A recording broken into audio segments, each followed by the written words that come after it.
नमस्कार। मैं चिराग शुक्ल, संस्कृत विषय का शिक्षक,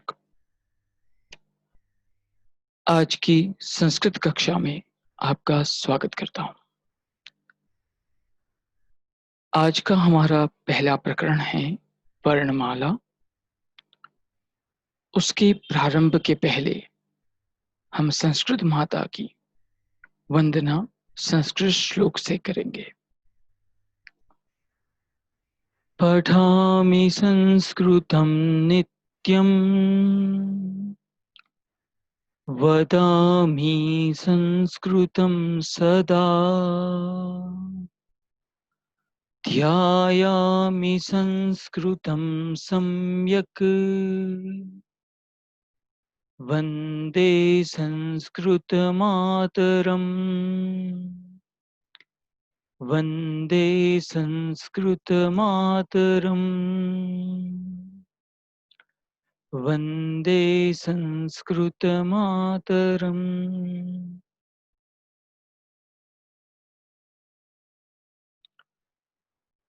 पाठ 1, वर्णमाला। छोटी से छोटी ध्वनि को वर्ण कहते हैं। वर्णों के समूह को वर्णमाला कहते हैं। वर्णों से शब्द और शब्दों से वाक्य बनते हैं। संस्कृत भाषा की वर्णमाला में दो प्रकार के वर्ण होते हैं। वर्ण जिनके दो प्रकार हैं, स्वर तथा व्यंजन।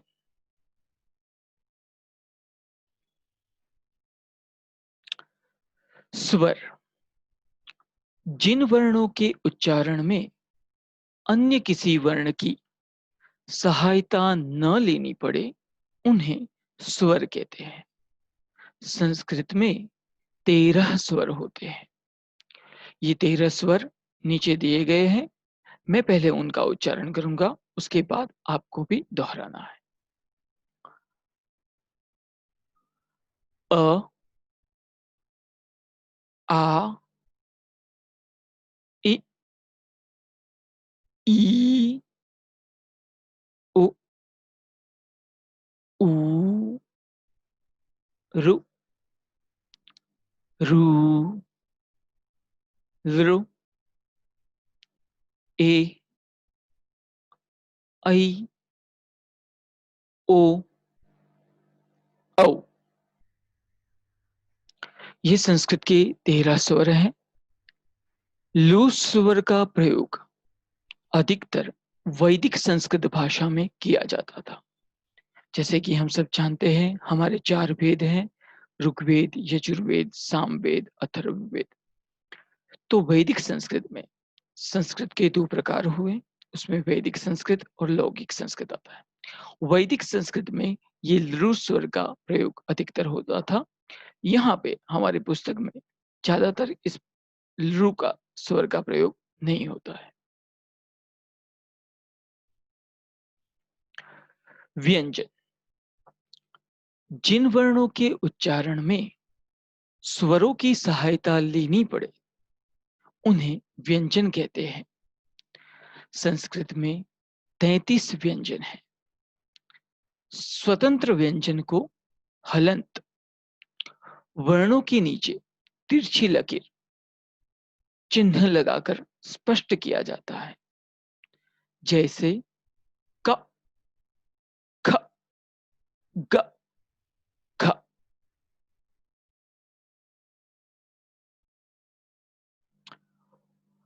वर्गीय व्यंजन वर्गीय व्यंजनों को 5 वर्गों में विभाजित किया गया है।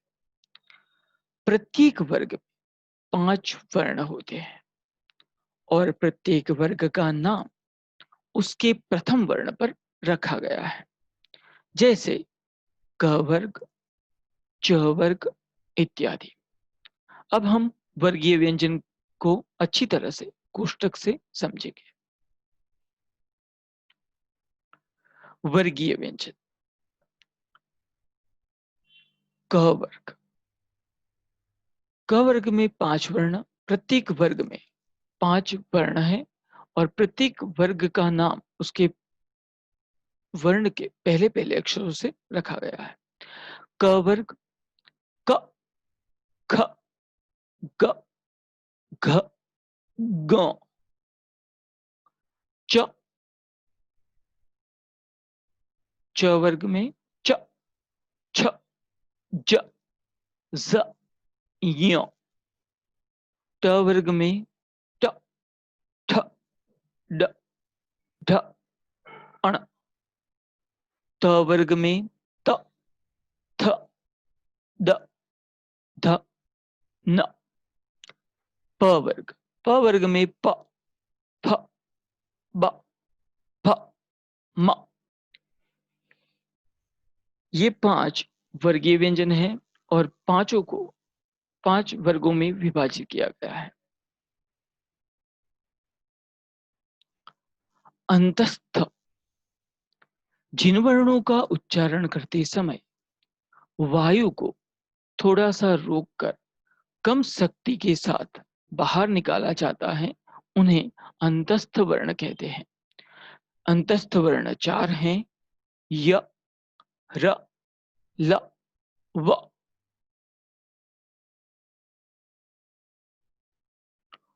ऊष्म वर्ण, जिन वर्णों का उच्चारण करते समय वायु घर्षण के साथ मुंह से बाहर निकलती है, उन्हें ऊष्म वर्ण कहते हैं। ऊष्म वर्ण भी 4 हैं: श, श, स, ह। अयोगवाह, अनुस्वार तथा विसर्ग को अयोगवाह कहते हैं। इनका स्वतंत्र रूप से प्रयोग नहीं होता है। आप यहाँ देख सकते हैं, ये अनुस्वार है और ये विसर्ग है। अगर हम इसका स्वतंत्र रूप से उच्चारण करना चाहे तो हम नहीं कर सकते, लेकिन जब ये किसी शब्द या किसी वर्ण के साथ प्रयोग में आता है तब हम उसका उच्चारण कर सकते हैं। जैसे कि यहाँ उदाहरण दिए हैं मैंने अनुस्वार के और विसर्ग के। अनुस्वार का उदाहरण संस्कारः, संस्कृति। विसर्ग का उदाहरण विवेकः, वृक्षः।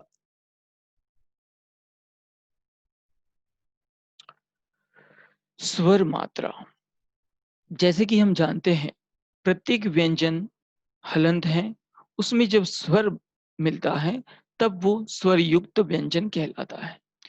यहाँ पे स्वर मात्रा की कोष्टक से हमें ये बात स्पष्ट हो जाती है।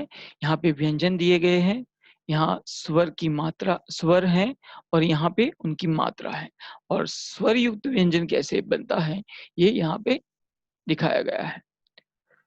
ऐसे ही सारे व्यंजनों का उपयोग करके हम यहाँ पे स्वर युक्त व्यंजन बना सकते हैं। मैं एक बार इसका उच्चारण करूंगा, आप लोग ध्यान से देखिए। स प्लस अ, स, स प्लस आ, सा, स प्लस ई, सी, स प्लस ई, सी, स प्लस उ, सु, स प्लस उ, सु, स प्लस रु, श्रु, स प्लस रु, श्रु, स प्लस ए, से, स प्लस आई, सै, स प्लस ओ, सो, स प्लस औ, सौ। ऐसे ही प्रत्येक वर्ण का प्रत्येक व्यंजन को में स्वर मिला के उनको स्वर युक्त व्यंजन बनाया जा सकता है। जैसे कि क प्लस अ, क, ख प्लस आ, खा, ग प्लस ई, गी, ग प्लस ई, गी। ऐसे हम बना सकते हैं। धन्यवाद।